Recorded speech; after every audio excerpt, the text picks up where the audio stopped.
Yo, hello, hello. This is June 18th, 2024 trade recap. Let's get right into it. So, coming in today, let's start on the hourly time frame. So, coming in today, we had a pretty expensive day on Monday yesterday, and it was actually out of nowhere. I was not able to partake in that move, but today, I was a little bit wary. We could have some sort of consolidation or retracement, and I really wanted to, and so I was kind of very very careful, and I didn't expect too much today from price action today. Um, so coming into this morning, I was on the 15-minute time frame, and I wanted to note that on the hourly time frame, we did close above, or sorry, we closed below an hourly FEG, and we had a pretty bearish closure on this 4-hour candle here, with SMTs at the highs with YM. So YM took previous day high, while and ES did not. So that was just my thought process, like, hey, we might be going lower today, or as of the moment during the morning session. I don't know what we could do later in the PM session, but just looking at it coming into the New York AM session, I did want to see lower prices, but I'm not targeting yesterday's previous day low. I just noted that we didn't take out Asia's lows yet, so that could be a draw of liquidity for the time being when I was taking my trade. So like I noted, coming today, I was anticipating prices to be pretty choppy, very back and forth action, because of the expansion that we had on Monday. And with that in mind, I wanted to only trade the lower time frame models. So when I say lower time frame models, I'm not going to be trading the daily expansion. I'm not trading the weekly expansion. I'm just going to be trading mainly maybe the 1 hour to like 1 hour, 4 hour, possibly, and 30-minute and 15-minute time frame models.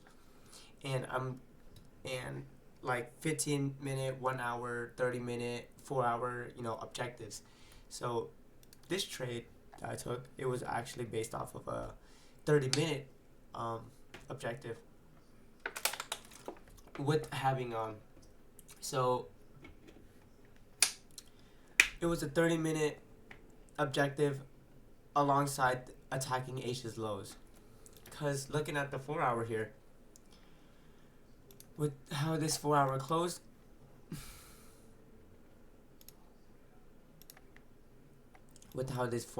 here, so this this up candle right here, right?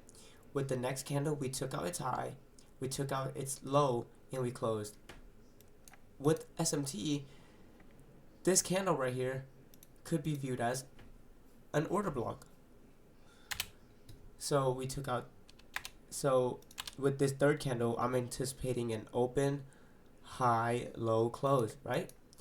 So I want to see us take out this previous 4 hour candle low and maybe take out the Asia's lows. That's my thought process. So with that in mind, I had a 30-minute low that was attacking plus Asia's lows. So usually one of my requirements is that I don't trade the first 30 minutes of the opening bell. So which means that I wait till the 10 a.m. EST to open, which is basically a new start, the start of a new 4 hour candle. So with that in mind, note that we haven't taken out with that 30-minute objective in mind. I'm going down onto the lower time frames, the 5-minute time frames, to find a supporting PD array on the lower time frames, such as like a fair value gap, and I prefer using fair value gaps. So we come on into the 5-minute time frame, and we noticed that there was a creation of a 5-minute fair value gap, and we also closed below a 5-minute BISI right here. This 5-minute BISI. So after we close below it, that candle should now act as an inversion level. So keep in mind that I'm trading off, this is based off the 30-minute objective, right? So time frame alignment. So I come from the 30-minute time frame to down to the 5-minute time frame. And then I will also want to note that we didn't take out, so this partial right here is actually a 30-minute low. So you can see here that this partial is the 30-minute low. So when I come down to the 5-minute time frame, I noticed, hey, we haven't even taken out the 30-minute low yet, and we're retracing. So my objective still stands that I still want to see this 30-minute low get taken. So we retrace back into this 5-minute fair value gap. So I'm thinking I want to go onto the 1-minute time frame to find my entry, right? So I go down to the 1-minute time frame. I note out, okay, so we retrace back into this 5-minute fair value gap, but we retraced back into it at 10:27. I preferred candle closes, so I waited until this 15-minute candle right here. This is a 15-minute candle, so I waited until this 15-minute candle closed to see more confirmation. Hey, I want to see this 15-minute candle's power of 3 as well. Will we take out this candle's high or low? And just looking at how this is structured with the 5-minute FEG, I'm anticipating for this low to get ran. So we tap into the 5-minute here at 10:27, but I don't take the first entry. I take the entry when it's after 10:30. So we open at 10:30 with this candle, and we spike up into the 5-minute fair value gap. So now and then I already that's my entry right there. So I take my entry on the second tap into the 5-minute FEG, and my stop loss is at basically the 5-minute candle's high or wick here, but I stopped at this candle on the 1-minute time frame, and I'm targeting the 30-minute low and Asia's lows. And then I also set up standard deviations as well. So I had a standard deviation at this candle body's closure, and this green candle body's close as well. And notice how I align the standard deviations with already existing sell side levels. So this standard deviation is exactly at Asia's lows. It doesn't have to be exactly, but it can be like near, and it kind of gives more confluence, like, hey, this could be a sell side level, or this could be another projection that prices could attack here. So after prices takes out my partial, I then move my stop losses to break even.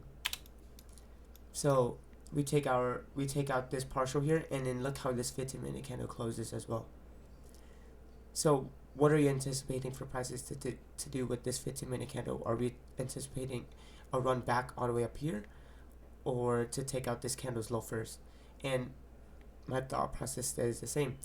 We take out the low, and then we run Asia's lows. And I had one runner left, and you can see that in my execution video. I took out three contracts at the partial in Asia, and one at Asia's lows, and I left one for the next hourly power of 3. So we closed on this hourly candle right here. We closed right here, and we wicked, and its low was basically this low, and we had this big displacement candle on the 1-minute time frame. So coming into 11 a.m., we spike up and back into this 1-minute FEG, which is also, I believe, a 3-2 minute FEG as well. So we spike up into it, and we continue lower. And my last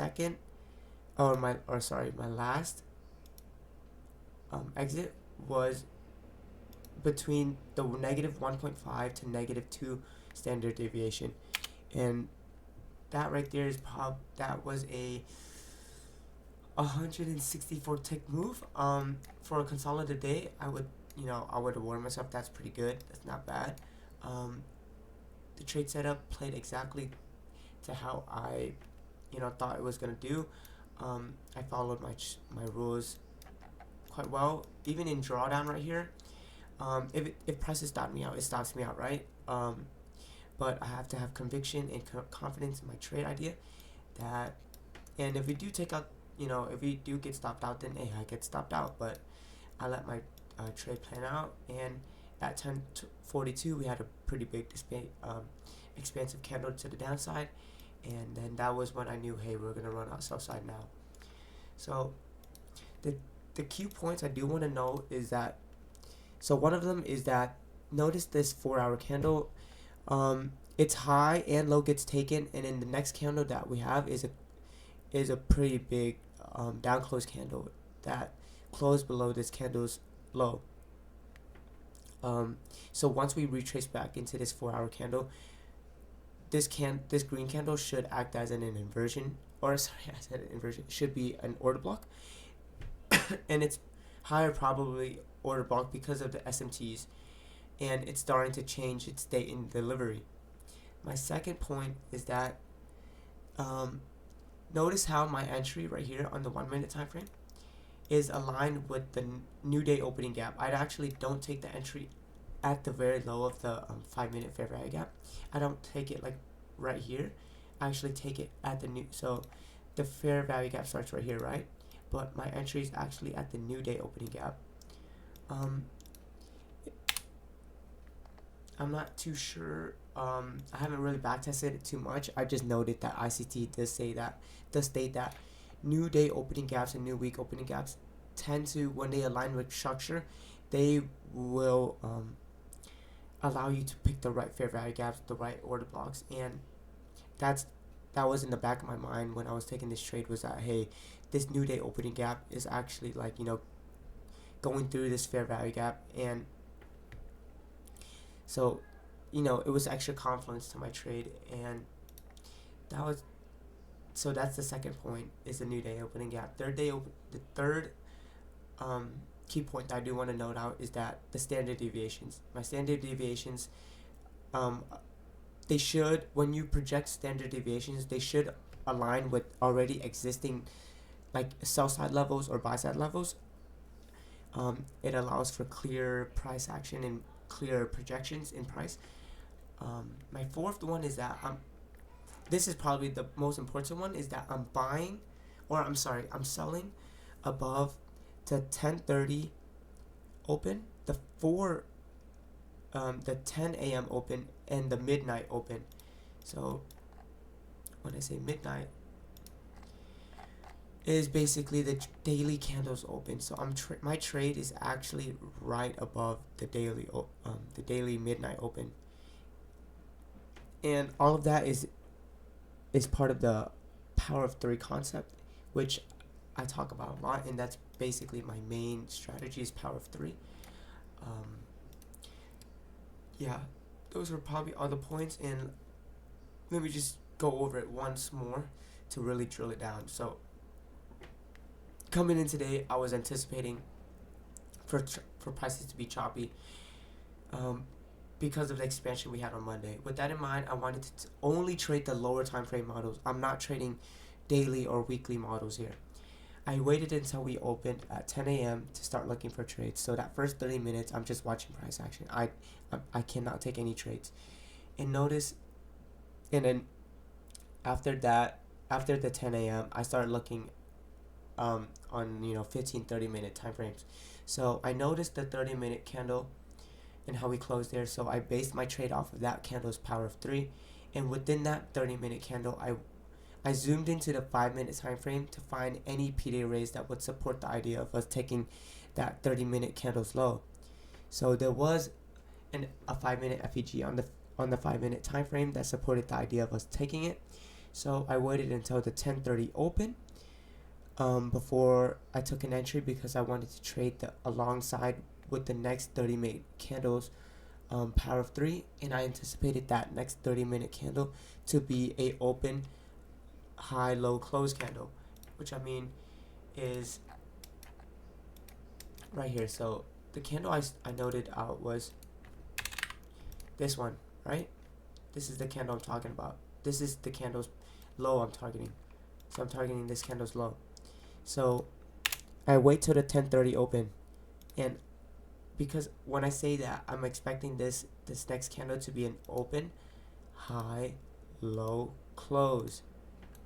Let me bring it out here so you can see it. So we open, so on the lower time frames here, we're tapping into the 5-minute FEG right now, and we take out Asia's lows, and then after taking out Asia's lows, we close on the 30-minute time frame. So basically, my entry is up into this wick, somewhere like around here, and my targets are Asia's lows and the standard deviations that I marked out.